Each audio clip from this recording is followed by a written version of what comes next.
ಸಾವಿರಾರು ಕೋಟಿ ಹಗರಣ ಇದು, ಸಾವಿರಾರು ಕೋಟಿ ವಂಚನೆ ಮಾಡಿರೋದು ಸಾರ್ವಜನಿಕರಿಗೆ. ಜನನೂ ಬುದ್ಧಿ ಕಲಿಬೇಕ್ರಿ. ಎಲ್ಲೋ ಒಂದ್ ರಾತ್ರಿಲಿ ಡಬಲ್ ಸಿಕ್ಬಿಡುತ್ತೆ, ತ್ರಿಬಲ್ ಸಿಕ್ಬಿಡುತ್ತೆ ಹಣ ಅಂತ ಕಷ್ಟಪಟ್ಟು ದುಡಿದಿದ್ದು ಹಣ ತಗೊಂಡೋಗಿ ಹಾಕ್ಬಿಡೋದಲ್ಲ. ಆದಿತ್ಯ ರಾಜ್ ಕ್ಯಾಪಿಟಲ್ ವಂಚನೆ ಆರೋಪ ಪ್ರಕರಣ, ಸಿಐಡಿಗೆ ಚಳ್ಳೆ ಹಣ್ಣು ತಿನ್ನಿಸ್ತಾ ಇದ್ದಾನೆ ಪ್ರಮುಖ ಆರೋಪಿ. ವಾರವಾದ್ರೂ ಮಾಲೀಕ ಬಾಲರಾಜ್ ಮಾನೆ ಅರೆಸ್ಟ್ ಆಗೇ ಇಲ್ಲ. ಒಂದು ವಾರ ಆದ್ರೂ ಇವನನ್ನು ಹುಡ್ಕಕ್ಕಾಗ್ಲಿಲ್ವಾ ಅಂತ. ಅಫ್ಕೋರ್ಸ್ ಹುಡ್ಕೋದು ಅಷ್ಟು ಸುಲಭದ ವಿಚಾರ ಅಲ್ಲ, ಹಾಗಂತ ನಮ್ಮ ಕರ್ನಾಟಕ ಪೊಲೀಸರಿಗೆ ಅದೇನು ಕಷ್ಟದ ವಿಚಾರನೂ ಅಲ್ಲ. ಸಿಐಡಿಗೆ ಚಳ್ಳೆ ಹಣ್ಣು ತಿನ್ನಿಸ್ತಾ ಇದ್ದಾನೆ ಅಂದ್ರೆ ಲೆಕ್ಕ ಹಾಕಳಿ ಅವನಿನ್ನೆಂಥ ಚಾಲಾಕಿ ಇರ್ಬೋದು ಅಂತ.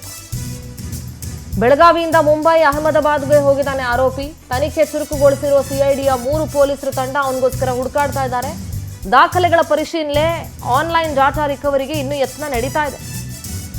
ಒಂದು ವಾರ ಆದರೂ ಮಾಲೀಕ ಬಾಲರಾಜ್ ಮಾನೆ ಅರೆಸ್ಟ್ ಆಗಿಲ್ಲ. ಡಿವೈಎಸ್ಪಿಗಳಾದ ರವಿ, ತನ್ವೀರ್, ಅಂಬರಾಯ್ ನೇತೃತ್ವವನ್ನು ವಹಿಸಿದ್ದಾರೆ. ತಿಲಕವಾಡಿ ಠಾಣೆಯಲ್ಲಿ ಒಂದು ತಂಡ ದಾಖಲೆ ಪರಿಶೀಲನೆ ಏನಿದೆ, ಮತ್ತೊಂದು ತಂಡ ಆನ್ಲೈನ್ ಡಾಟಾ ರಿಕವರಿ ಮಾಡ್ತಾ ಇದೆ.